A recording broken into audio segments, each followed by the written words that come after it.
Rồi nè, cho em ăn muối tiết đây. À phi à? À, bên.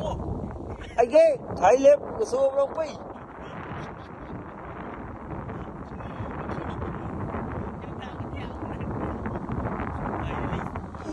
Lôi rồi. Ôi đây, vì si tôi đông phi.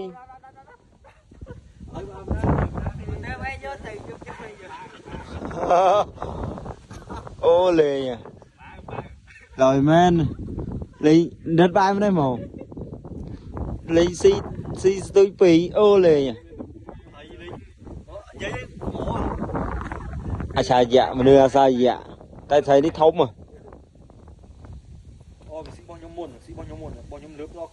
Ồ cái thế cắt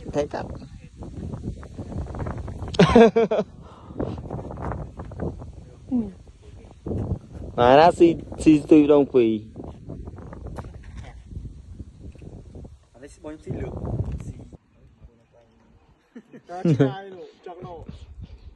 bình lề bên đây cái khu này im mà khu này ai vừa môi bò này